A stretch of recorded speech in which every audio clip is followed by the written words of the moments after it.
Hey, Fanboy Nation. This is your pal Daffy Duck, and you're watching. We're watching Fanboy. A fanboy, etc. Fanboy Nation. Dot, I assume Tom.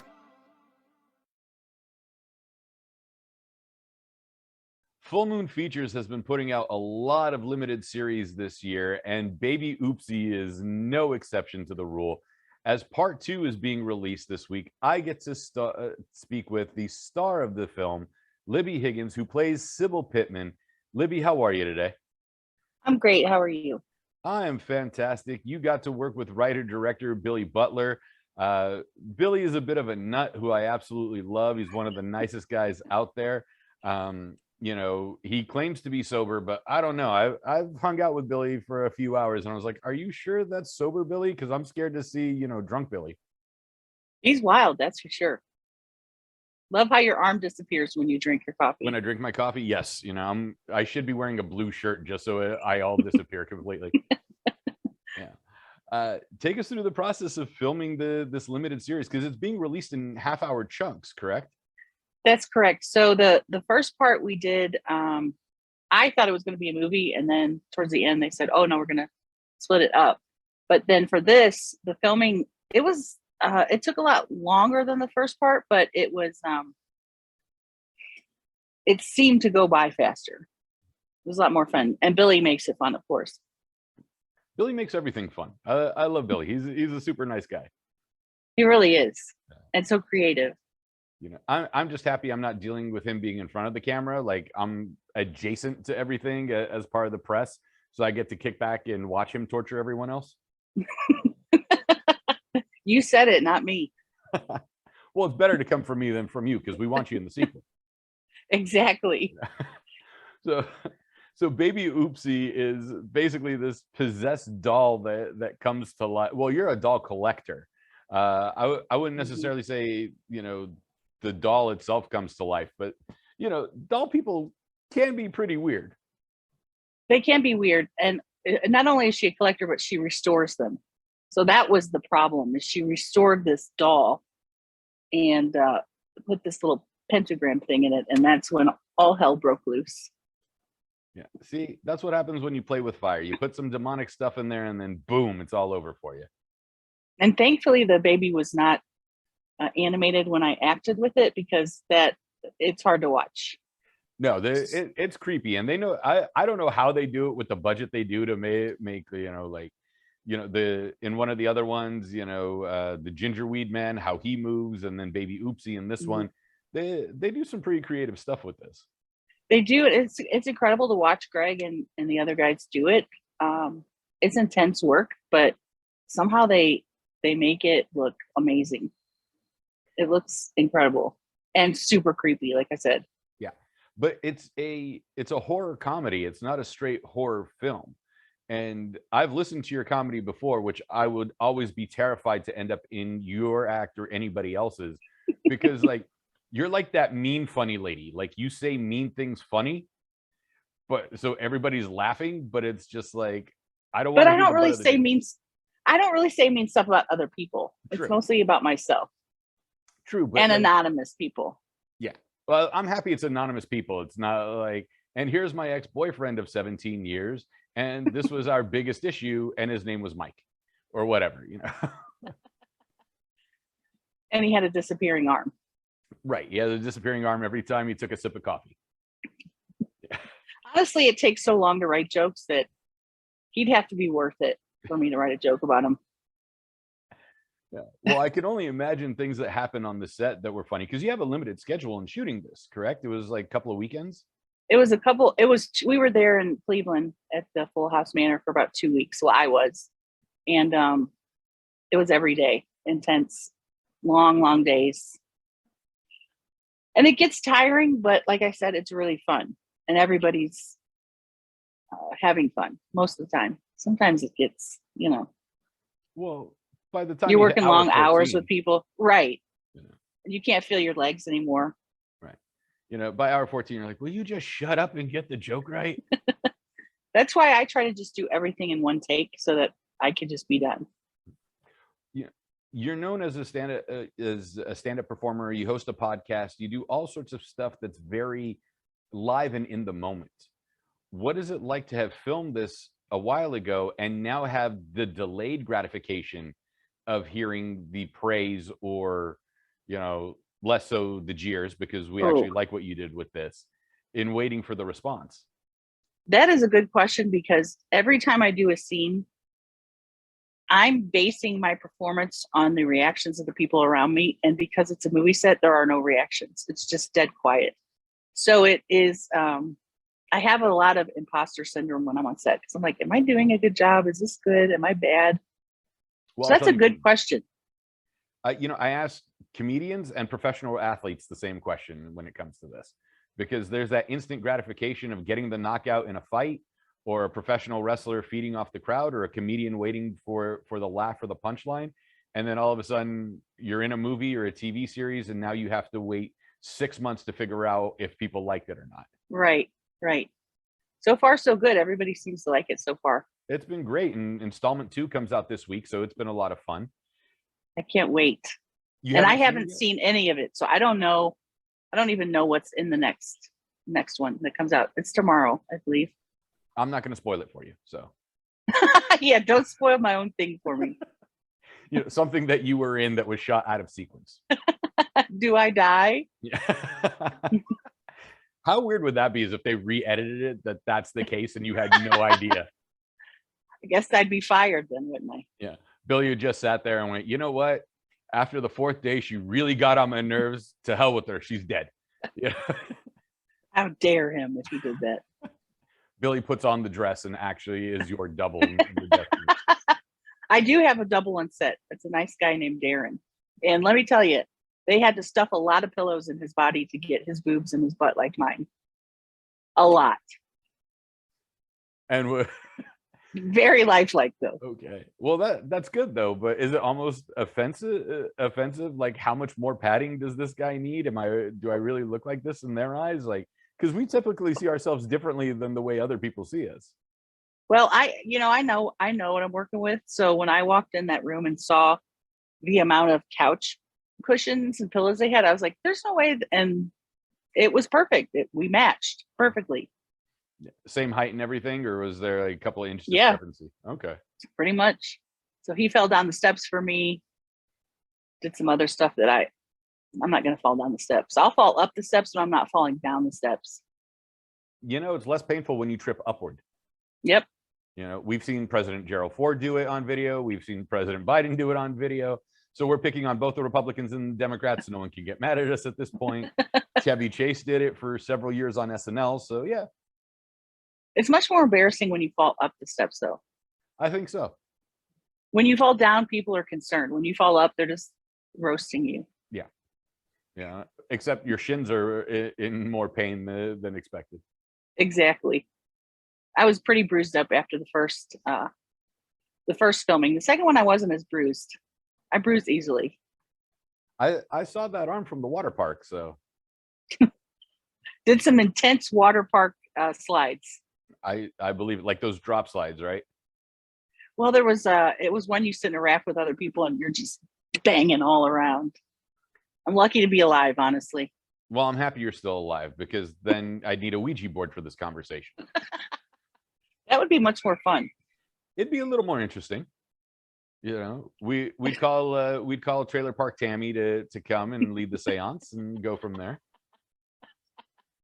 We could. You know, she'd probably do it. I've seen a couple of stuff that you guys have done together, so. That's my gal right there. She's wild. Yeah. I can only imagine. I haven't seen her in person, so you know, I've seen clips of her, so she's pretty funny. Yeah, so at the comedy show, I open for her. And that's who I've been touring with the last 3 months. But we're on a break now. I think you guys were in Irvine a couple of months ago. You know, we could have been. Yeah. It was so fast paced. I didn't know where I was half the time, honestly. Yeah, so long as there's a Cheesecake Factory and a McDonald's somewhere and then a coffee house, you're good to go. Yep. Those 3 things. With Baby Oopsie having not only been written but also directed by Billy, how married was he to the written word on the page, and how much did he allow you to ad lib because you're a comedian and you have your own pace and your own timing. Were there certain things that you could play with within the script? I didn't play with any of the dialogue because I respected that that's how he wanted it. It's a lot of facial stuff with Sybil. There's not a lot of talking. So I tried to sort of spice it up with my facial expressions. But as far as the dialogue, I stuck to it. If it was a comedy, if it was all comedy, I would have tried to do more improv. And I'm really nervous on set too, so I don't want to do the wrong thing. Well, we would have never guessed after seeing the first 2 episodes.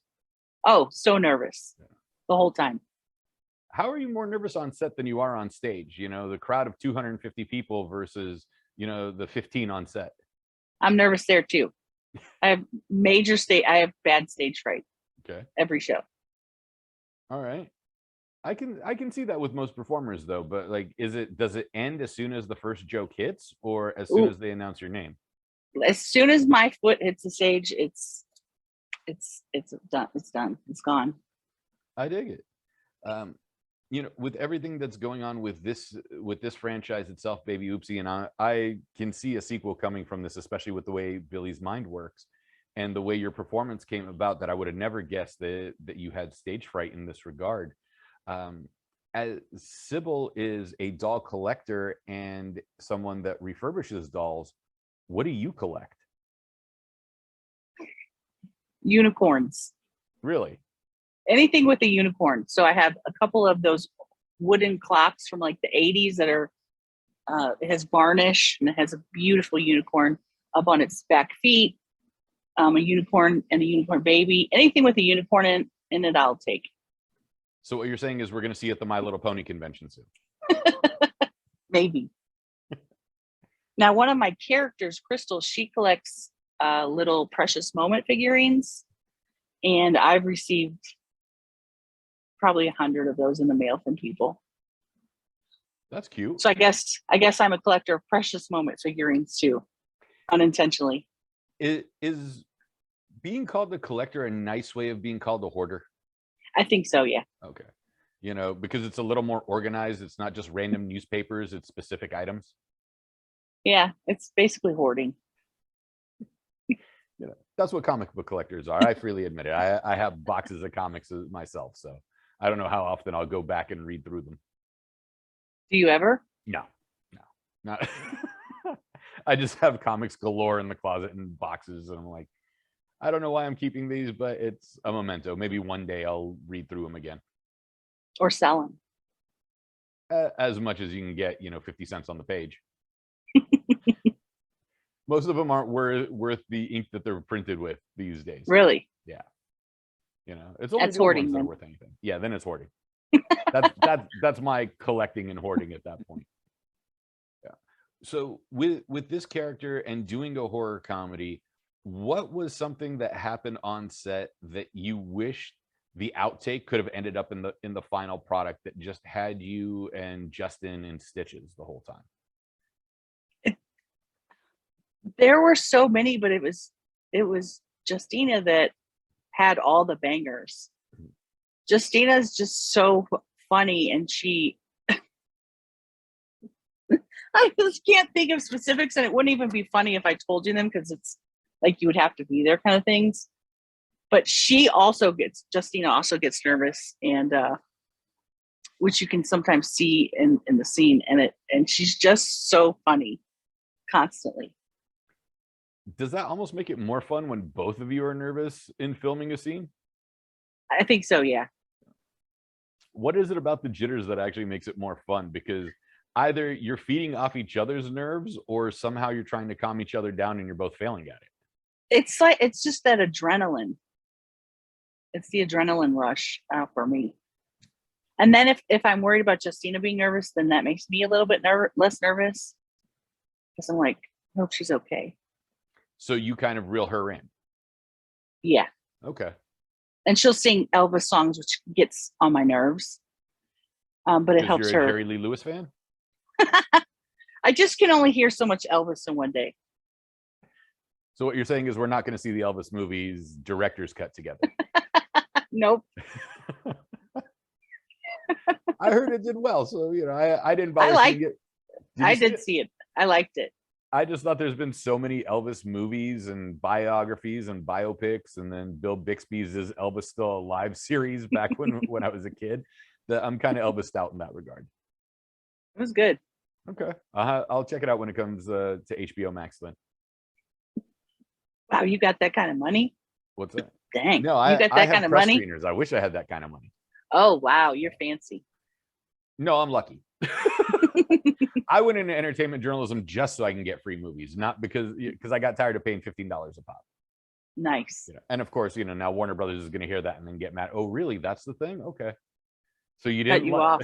Right. So you didn't like the last Wonder Woman movie as much as you said you did? Gotcha. Yeah. With being a performer, there's different levels of performing. Obviously, there's theater, there's comedy, there's improv, there's cinema in this regard. Which of them seem the most difficult for you, other than, of course, waiting for gratification, for a laugh or appreciation with film and television? But across the mediums, which one do you find is the most difficult, and which one do you find is the most rewarding? Well, they're all rewarding, but I think acting is the most difficult, and it's because of that component where I'm not getting feedback on what I'm doing, and apparently I need that. But I love doing them both. I want to do more acting, which I'm going to try to do once I'm moving to Nashville soon. So I'm going to be trying to do that more. Nice. Nashville's become a huge hotbed from what I'm seeing. Right. It's like a little LA for comedy and everything. Yeah. And Atlanta's not that far away, because Atlanta's another hotbed. Mm-hmm. Where are you currently located? St. Louis, Missouri. Okay. But today I'm in Denver. Neither one of them seem like big movie towns. Nope. Yeah. And what is it? Colorado. I'm trying to remember which state it is. We got 50 of them. I'll remember which one it is at some point. What I like about Colorado is that there are signs on the freeway that tell you stay in your lane. Oh, wow. Didn't even notice that. Like if you drive outside of Denver, because of how gusty the winds are in the winter, they actually have signs reminding you to stay within your lanes. Really? Yeah. Didn't know that. So kind of off my list of places to move to when you got to be reminded to stay in between the white or yellow lines. Well, it's crazy driving in the mountains, that's for sure. That's what they say. But you're in flatlands, and then you're going to move to Nashville, and I hear Nashville's beautiful. I got a couple of friends that just moved out there. So real country. Is Nashville real country, or is it like metropolitan at this point? I mean, it is metro, but it still feels really country to me. That real sounds kind of southern. fun. Okay. That still sounds kind of fun. Mm-hmm. How do you think this film, or at least this series, plays in different parts? Because it's filmed in Ohio. It's kind of a rural story in itself, but how do you think it plays to different audiences, whether it's metropolitan, cosmopolitan, or rural? God, that's another great question, and one that I don't know how to answer. I honestly don't know how to answer that. Can you rephrase that for me? Well, like, New York, LA, San Francisco, and Chicago are cosmopolitan, so they're pretty uppity. I'm from San Francisco originally, so I'll shit on my own town. San Diego, Nashville, Miami, they're very metropolitan. They're big cities, but don't necessarily have that snooty feel to it. And then rural is, Missouri. Well, I can say for sure that people in Missouri love it. People all over seem to love it. Yeah, it's crazy to me. I didn't know that I didn't know that anybody was going to watch it, honestly, because you never know. I thought it was good, but people from even cosmopolitan cities, as you say, I feel so fancy knowing that now. Cosmopolitan cities like it. So, well, that's a good thing. I think it's just one of those things where it's Baby Oopsie itself isn't uppity, and we're not putting on airs in it.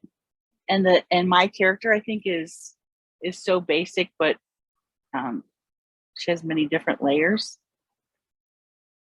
And the best part about Sybil to me is that she's a bigger woman, and that is never mentioned once in the whole movie. Because when you see bigger people in movies and TV shows, that's that's the whole point of their characters, that they're fat and trying to lose weight, or they're fat and this and that. Never once in the whole series is it mentioned about my weight. Isn't that more rewarding when the character just exists instead of something Yes. needing to be mentioned? Yes.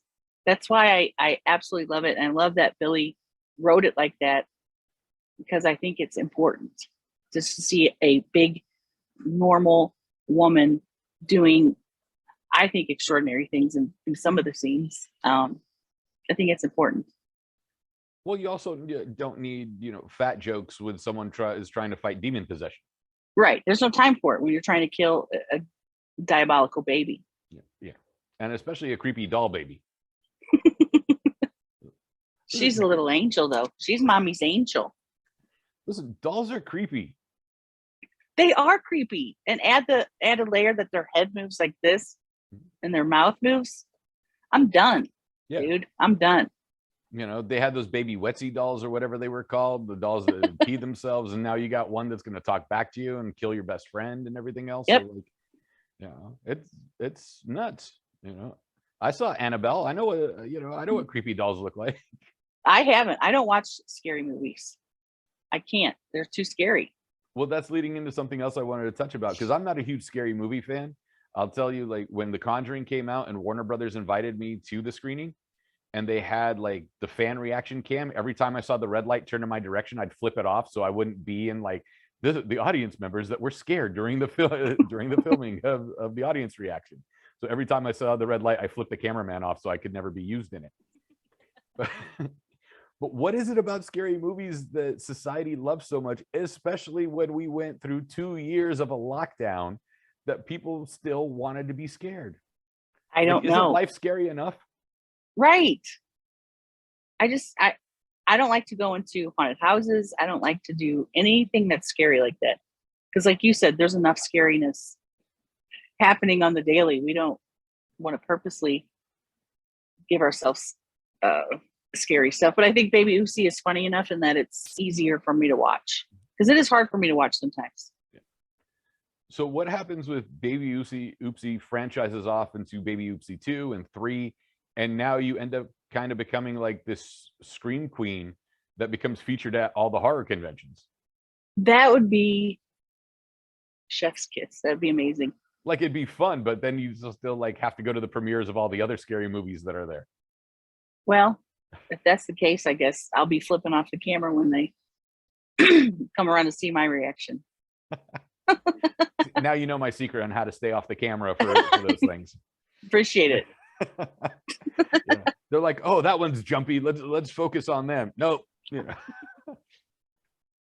So with the 2 weeks that you spent filming this, the fact that your size is never mentioned in the film, you're just a woman that exists that has to deal with this demon possession, essentially the Gollum story, but a demonic version instead. What is it like to get the reaction that's coming your way? Is there any line that sticks out that people have like started shouting at you? Like, I know Tom Segura, since he's a fellow comic, people will scream bikes at him because that was a line in one of his specials that people will just randomly scream that at him. Has there been any lines, whether from this or from your stand-up act, that people will just start screaming at you? Yes. Well, first of all, they always scream "excuse me" at me. That's the biggest one. I don't know if you've seen that video, but that's the video I did when I said "excuse me." But then I do a joke about long titties, so then people always want to talk about long titties, but nothing from Baby Oopsie yet. I think that Justina has a lot of the good lines that people want to say. Hey, honeys, that kind of stuff. So what happens if someone cosplays Sybil from Baby Oopsie to your show, to your comedy shows now? I would literally pass away. I would pass away. If I saw somebody show up in a wig, in a frumpy dress, I'd lose my mind. Would it be funnier if it's a wig or if they actually cut their hair like Sybil? I would give them props if they actually cut their hair like that. It's an intense haircut. It is, and those Coke bottle glasses don't do very many favors either. The glasses were such a problem when filming with the lights because they're just so big. that I'd either have to, you know, put my head down and look up. They were just problematic. We're like, poor Sybil, her vision's 2800 at this point. She needs those glasses to restore the dolls. Important.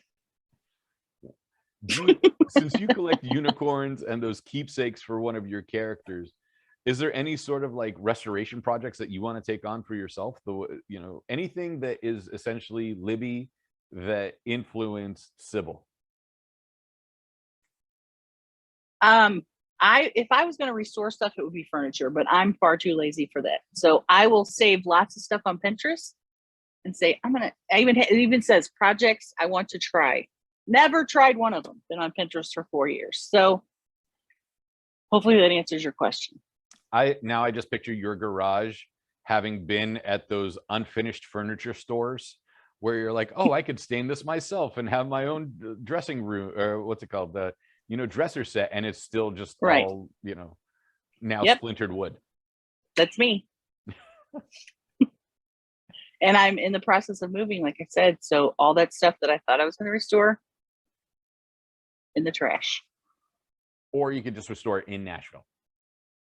You know, I thought about that, but I thought realistically, I thought, am I going to do this? The answer is no. At least you're honest with yourself about that. It's all about being honest. I think that's called growth. Yeah, at this point, you know, we can call it growth, maturity, adulthood, if we so desire. Just don't say adulting. I hate that word. Me too. It's like, we're grown-ups. We already know, you know, that's something I would say like a junior high kid would take pride in doing. not somebody that's over 25. Kids want to be adults though. And I'm here to tell them, don't. Yeah, no, leave it alone. You know, it's not fun growing up.